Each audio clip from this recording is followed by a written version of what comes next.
everyone. Once again, this is Joe from Joyfulness Productions. Now, as you probably caught one of my shorts, yeah, a hurricane did hit us. So, Hurricane Beryl kind of set back a lot of other video production that I was going to go through and be able to kind of get some content out to you guys. So, now if you're kind of wondering, hearing all the noise in the background, obviously you hear a lot of generators going off.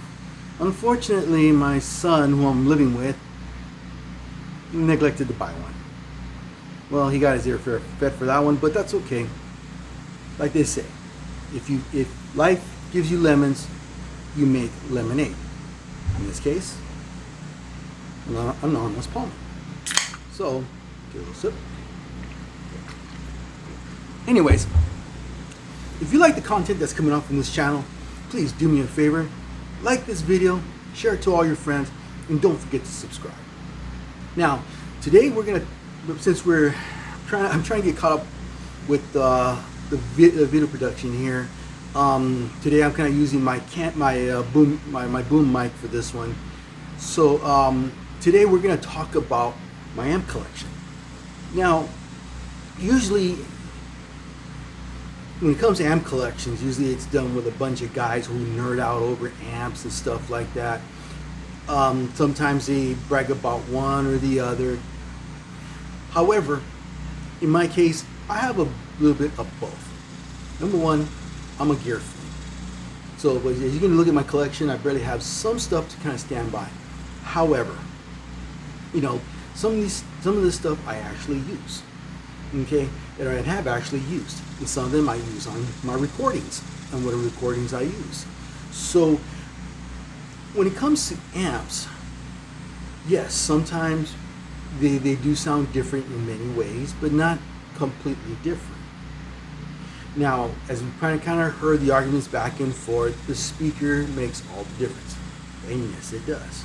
However, sometimes there is still some little things here and there that create the amp's difference. Okay, so what we're going to do, we're going to go through my amp collection. This is the amps I think that were cool. Okay, some people may like them, some people may not like, some people just straight up hate on them. But that's okay. This is my collection. Whoops! Don't want my garage door to come down, unfortunately, but that's okay. Anyways, let's go ahead and get into it. So, as you can see right here, the first amp we're going to have, now let me kind of set this camera up a bit, kind of put it in selfie stick mode. Thank you guys for bearing with me through all this. Now, as you're going to see right here, the first amp I have right here is my Marshall Code 100. When these amps came out, I wanted to get one. Now, some people would say, why don't you just get a real Marshall? I still have a mind to get a real Marshall. You know, mainly what I'm looking at getting is the DSL. The reason why I want the DSL, because that's the amp that has certain characteristics that I like about it. But the Code is something I wanted to get for a while. This is Marshall's take on wanting to get into the modeling. But one thing about the Marshall here, this is nothing but Marshalls. Maybe for exception of what they call an American, which I felt should have stayed out. Now, the culmination of this amp was created by Marshall and by Softtube.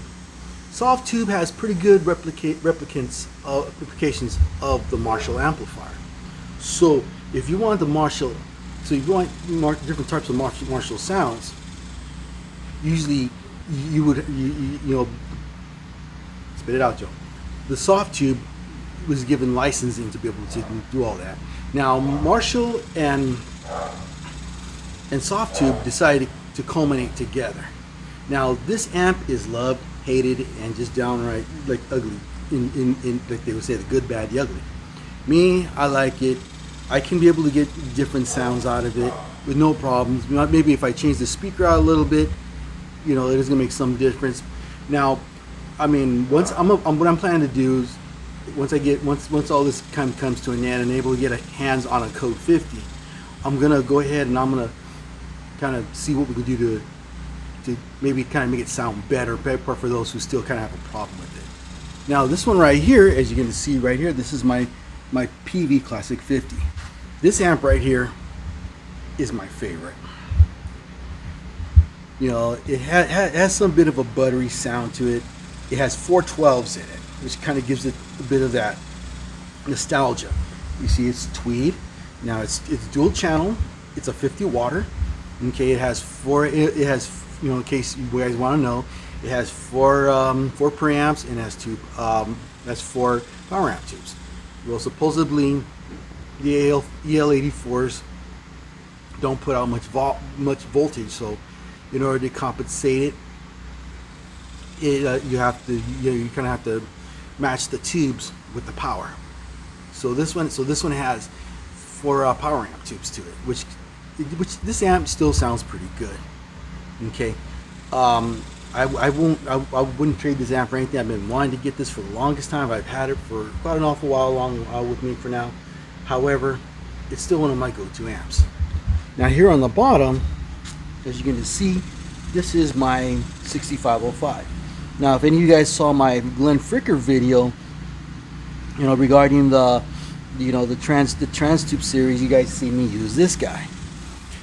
Yeah, this guy's an actual 6505 cabinet, and I've used it with my head. Okay, so I'm afraid this thing kind of got loose again. I used to have a 6505 head. Okay, there's a reasons why I sold it. Okay, I'm not going to get too much into it, but there's a reason why I sold this head. I sold the head, but the cabinet, I decided to keep it because the cabinet is solid. 9-ply birch wood. Okay, the speakers I need to change out on them because after hearing them a little bit, okay, that's probably why I was kind of, even though the head I'm using now, which I'll reveal to you, sounded pretty good, but the speakers were kind of killing it. So this is the 6505 is something that the cabinet that I will always use. I even used it with this one, which sounds pretty good. So, you know, but thing is, I'm planning to change the speakers out on this. Now, obviously, this right here is the Vox Pathfinder 10. Now, this was more of a gift from me to me one Christmas day. My wife gave me a gift certificate to Guitar Center, and what did I do? I've always wanted a Vox amp. Now, I know I need to get a AC30, but I'm planning to do that, or if not, get a Valvetronics and just glue the AC30 preset right in, and that's it. But this amp, it has the voicing of an AC30. It kicks out really good. This was even featured on a demo that I did. You know, when it came to, I think, to the Fadouche mic. And you see, it has, you know, it has a nice crisp, clear sound to it, and it also has that jangliness to it. And when it's full blown, it goes total Brian May. So it'd be nice to kind of get a full size version that looks something like this. But hey, can't stop dreaming, right? Okay, so now we're gonna go to this next one right here. This one right here is obviously my PV 6505 Piranha. Okay, there's a lot of love-hate with this thing. The reason why I kept it, because I wanted, because, you know, obviously I was also a PV fan at the time, so I got both the head and the cabinet. Speakers, this transducer can use a lot of work, or get a different transducer in it, or a speaker. It's an 8-inch. And the amp does rip pretty well. I put it through some IRs and it sounds pretty good. Obviously, if you put a boost, it's really gonna throw flames. Now, you know, obviously it has lead and it has crunch. I always keep it in lead because the lead kind of has a little more different characteristic to it. But outside of that, I know some people still have a little bit of an issue with it because it doesn't sound like a 6505, but it has the characteristics of one. Now here's the amp that I've been using for the past few years. That's my Bugera 6260.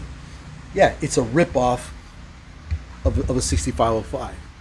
You know, as of recently, I've been some bit of an underdog for Bugera.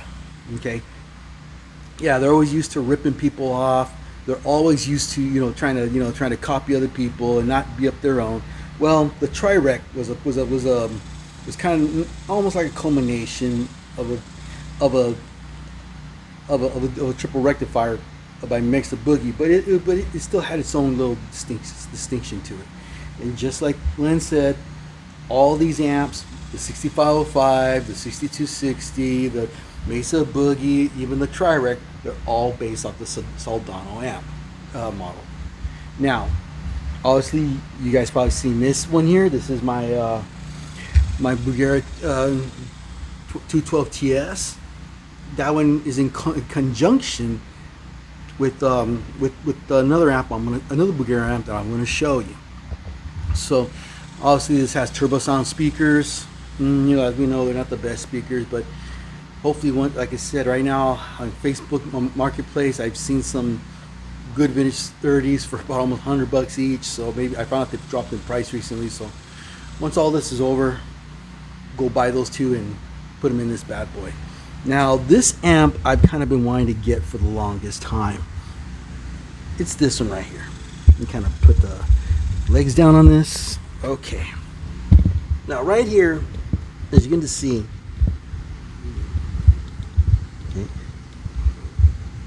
okay, here we go, is this right here. This right here, can I get a little more better look at it? Right here, this is my late 1980s, early 1990s Fender Twin. I know some people still say, why don't you just get the original 1965 reissue or get the silver face. Well, this one's special for some reason. Now, if you guys caught one of my off videos, you're gonna see that with this one, this is killer. As I mentioned, this was a time when Fender reached out to Paul Rivera, who actually became Rivera Amps after a while.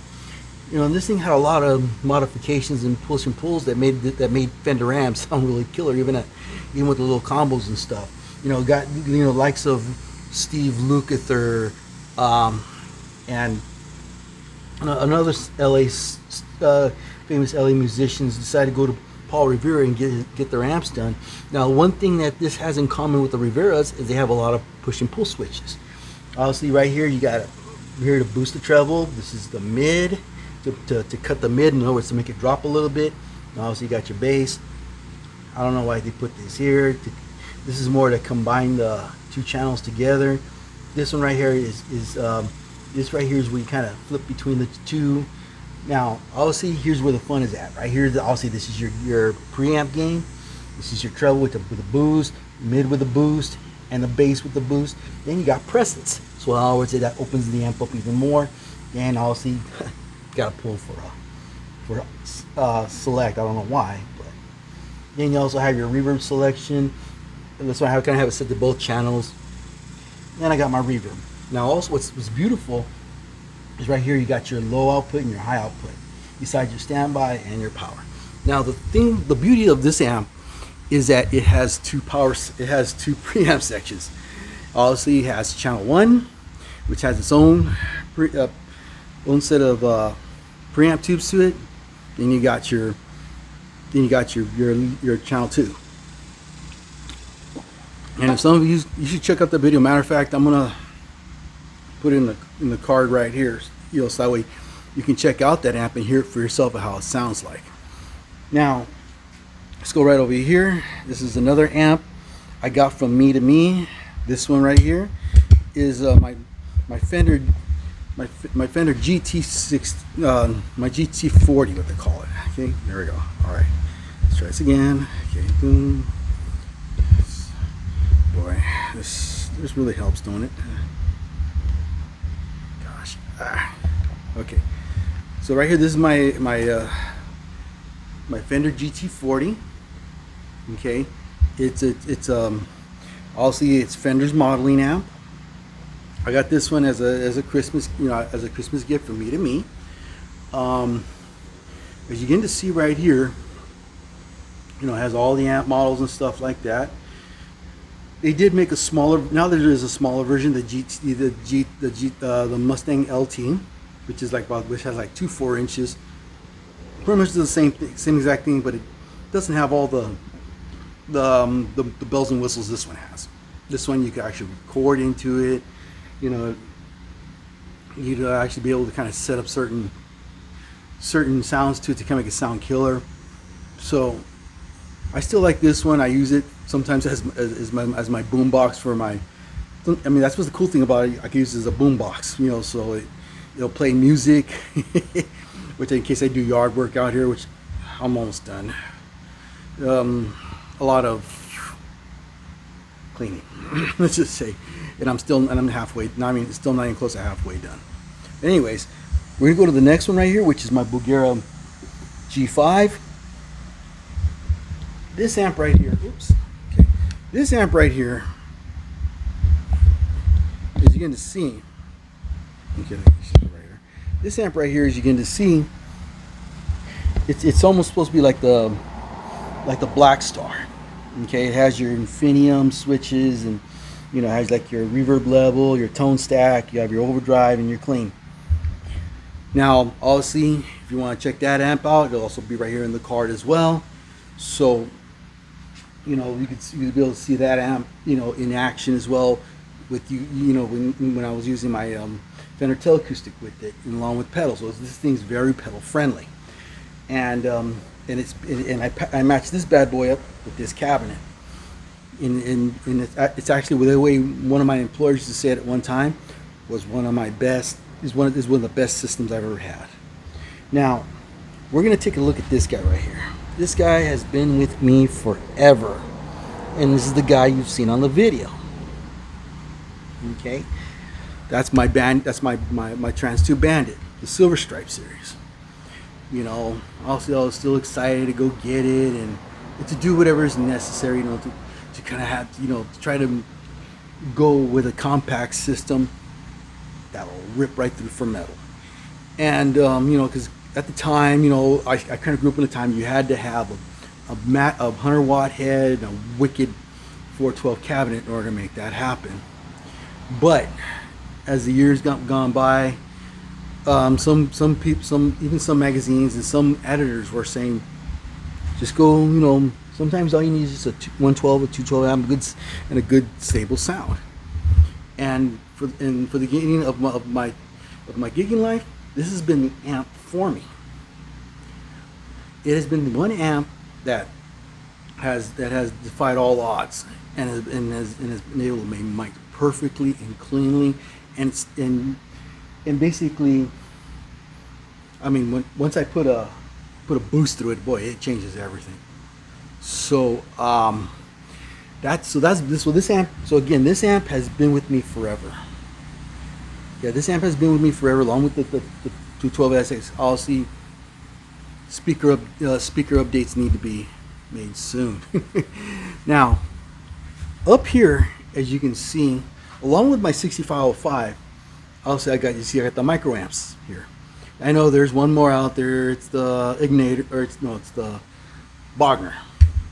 You gotta say it like that, Wagner. Anyways, as you see right here, I got this is the amp I usually use a lot in all my other recordings, and I use this with IRs. And also I got a Bulgara Power Soak that I pump it through. So I got my Soldano right here. Got my diesel, which I've been using in a certain project. Hopefully we'll get that project done once we get a drummer for my friend. And right here is the Friedman. Obviously, this is the closest thing to a modified Plexi. Obviously, each of these sound differently, but yet, again, the speakers what makes the difference. Okay, let me get one more. Let me get one more. Swig. You guys, this is not a promotion. I love this stuff. You want to get on my good side? Liquid Death is the way. Now, This next one here is Johnson. I don't know if anybody's ever heard of this brand. I know maybe some older guys, some older guitar players like me may have heard of them. Also, this amp brand was a jump off into the amp collection by Digitech, or DoD pedals as we know them now these days. So I think it was John Johnson, who was the main designer at that time, decided to make his own amp. This is one of them. This was like the more budget friendlier ones. This is the JT50, the Mirage. This one's kind of the basic simple go-to. It has all the typical criminals like your Marshalls, your Mesa Boogies. It also has your Voxes, your Fenders. It also has its own set of amps like the Johnson Clean, the Johnson Crunch, and the Johnson Dirty. It has all those amps, but it also has modulation effects, but it also has a separate effects for the delay and a separate effects for the reverb, which is cool because I know I've seen, like, I know the Line 6 is this way, and the Line 6 is this way, along with the Behringer, which I wish they weren't like that, where you keep the delay and the reverb separate. Or in Bugera's case, or Behringer's case, they should keep the modulation separate from the delays. Okay, so this one had it right. And believe me, this thing could run circles around any spider that's out there. Okay, so but sadly, because of the way everything's been going with Digitech, this brand didn't quite survive. But luckily I was able to find it. They're still out there in the market today. If you really want a good solid amp, the one you really want to get, which I'm planning hopefully maybe one day in the future get, which is the Millennium, the JM120. That's the amp to get. Okay, that one has a tube in it, and for the actual tube sound, as they would say, quote unquote. But it also has actual stereo ins and outs, and not just that, it's very versatile, and it roars. So it'd be nice if Johnson would make a comeback. Now, obviously, here's where I started to kind of become a Behringer Venge. Now, this one right here is my Vampire, my LX 1200. Obviously, I'm kind of going through some speaker changes with it right now. Let's say the original Jensen on it wasn't quite making me happy, so I put another speaker in it. It still sounded it sounded like it landed on a thud. So I'm gonna try like other makers like Celestians and stuff like that, so I can be able to make the amp sound a little better. Obviously, this has all the typical criminals in there, except it has an additional one, which is the Angle Savage. Okay, so if you're into the Angle, this thing has what they call the Savage Beast, which is off of the Savage 120 of the Angle. Now, lastly, but most of all, as you can see right here, this right here is my original amp. This amp I bought when I first started playing guitar in 1982. Try to get this straight there. Darn it.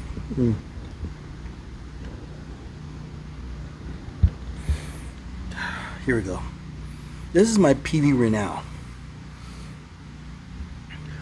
In theory, it was supposed to be a 212 400 watt amp. I mean, I will say this amp sounds good with these speakers, the Scorpions. I guess Hartley PV kind of had this one right. Even though it has really good, it's really loud. Now, if I kind of turn the back around, you would see there's a heat sink, so it drives away all the heat as this thing is going loud. I don't know how many times friends would ask to borrow this because it was so loud. and also it's pedal friendly as well, so it uses a lot of it uses a lot of formats. One thing I kind of had a little problem with was the clean channel. The clean channel had a parametric EQ to it, so it didn't sound too good. I mean, it sounded good for some things, but there's just some where you just like, okay. But when it came to the distortion channel, the normal, it sounded pretty good. And like I said, it's really loud for what it is. Now, obviously, there's still one amp I'm looking for, and I've seen it on well, obviously there's many amps. There's a lot of amps I mean, you know, that I'm looking to get into. Also, still want to give me a Marshall DSL, but the original JCM 2000, not the newer ones that are out. I heard the newer ones are not that good, especially coming out of Vietnam. You want to get the originals, the JCM 2000s. But when it comes to PV, the unicorn is the Stereo 212. That's the unicorn. That thing has built-in chorus and a built-in reverb with, you know, and combinations of delays and stuff like that. That's still one of those amps that I'm chasing for right now. But as you're gonna see now, when it comes to recording, you can see I got a bunch of amps at my disposal, and there's a lot of them I do use. Now, as I mentioned, I do got in a sense, an instrumental channel.